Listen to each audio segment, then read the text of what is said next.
السلام عليكم ورحمة الله وبركاته. أدو غمچيسا دغها والدغيسيسا أما كانت أرغمنو رمي استوديو دا. رمي استوديون هنكنا ورابي نشيدا أكا بها بيجتي تجرت فروداف نشيدا استهي ورابي غرا غرا غتي مدالوادان سغلي خيسان بريچه ميديسي كلين سرايسنيف اولتوداف ميشالي إسا برباچيسان هندا غوتته هجي جلقبه جرا دبلتان رمي استوديو وانتي أديسا غدو سغلي تيسان إيغا أسيتي ورابتن بودا فيديو سورين hojjetachuu barbaadaniif meeshaalee viidiyoodhaaf barbaachisan hunda qopheeffatee isin eegaa jira. Maarree teessoon keenya magaalaa Direedawaa naannoo Baargeelleetti argamna. Odeeffannoo dabalataaf lakkoofsa armaan gadii irratti bilbiluudhaan nu qunnama. Rammee Istuudiyoo.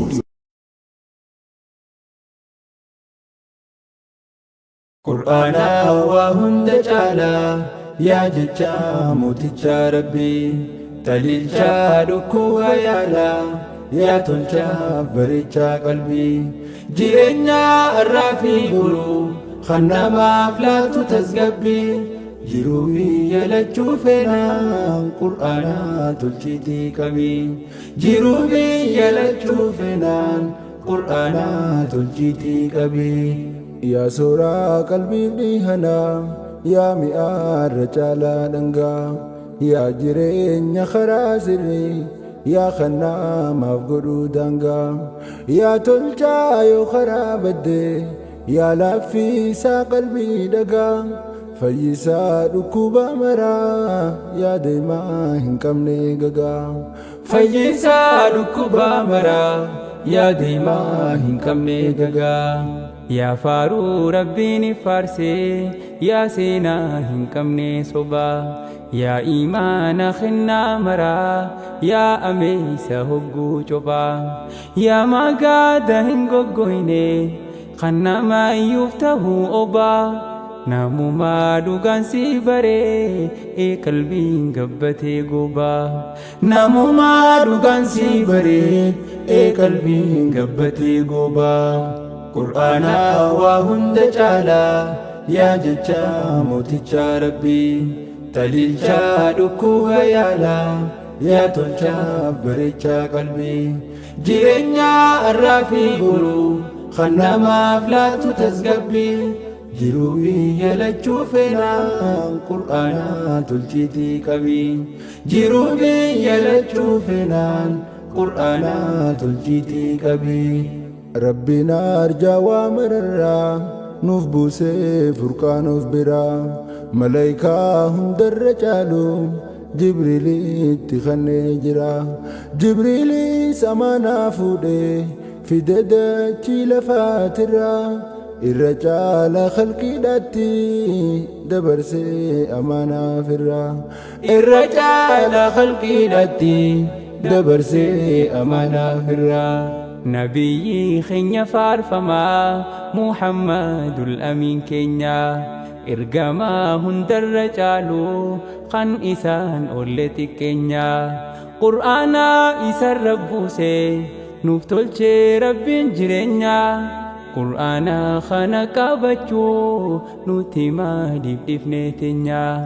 Qur'aana kana qabachuu nuti maaliif dhifnee teenya Qur'aana waa hunda caalaa yaa jecha mooticha Rabbii taliilcha dhukkuba yaalaa yaa tolcha bareecha qalbii jireenya arraafi guruu kan namaaf laatu tasgabbii jiruu biyya lachuu feenaan Qur'aana tolchiitii qabii jiruu biyya lachuu feenaan Qur'aana tolchiitii qabii Qur'aana barachuudhaan bar irra caala namaa taata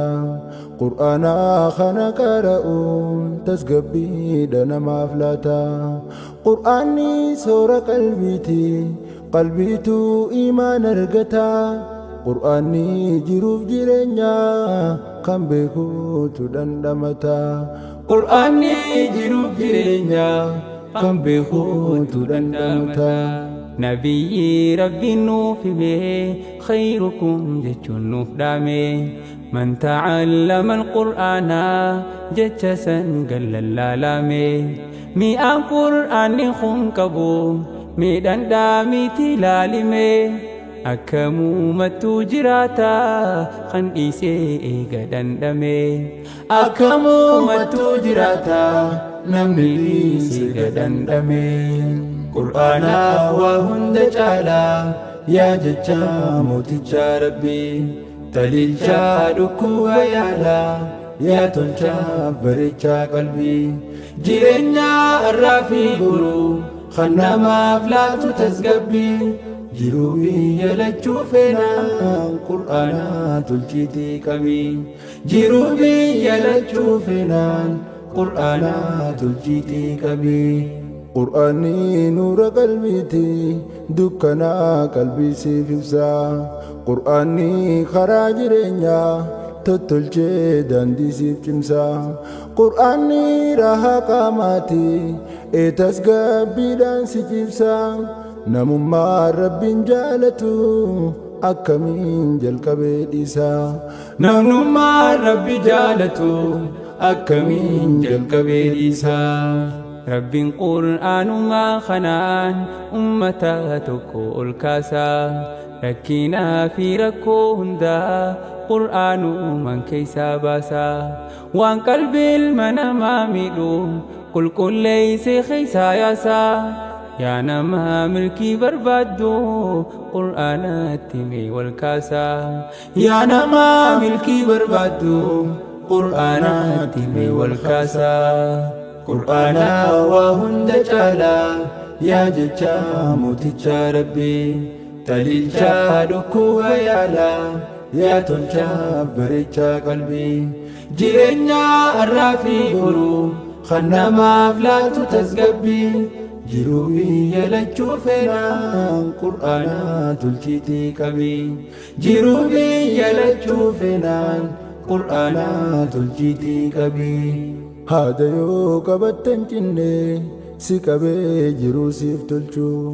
mi'aawaa dhamdhamtuun quufne gufuu fi kufuu si oolchuu kan ajaabarraa si qabee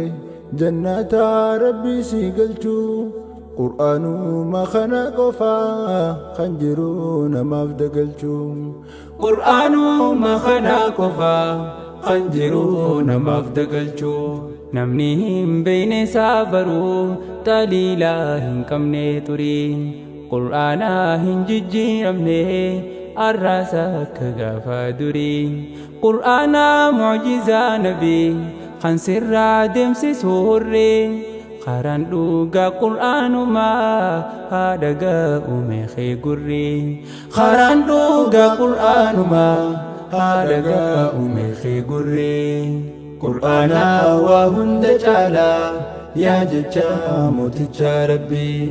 taliilcha dhukkuba yaala yaa tolchaaf bareechaa qalbii jireenya har'aa fi boruu kan namaaf laatu tasgabbii jiruu biyya lachuu feenaan qur'aana tolchiitii qabii jiruu biyya lachuu feenaan qur'aana tolchiitii qabii qur'aana kana qabannaan rabbiin kee sirraa jaallata nama qur'aana qara'u rabbi isaa sanuu yaadata gaafa jireenyi irkaa badee je'ee sammuu isaa gaafata maali dhiiroo maaliin ta'ee qara'uudhaaf as baafata yaa boodhiiroo maaliin ta'ee qara'uudhaaf as baafata namni yoo qur'aana hin beeyne hin beeku jireenya isaatu galma yaade gahuu dhiisii lubbuun isaatu kufteen kaatu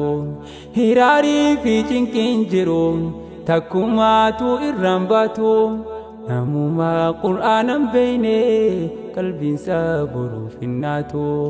namummaa qur'aana hin beeyne qalbiin isaa boruuf hinnaatu qur'aana waa hunda caala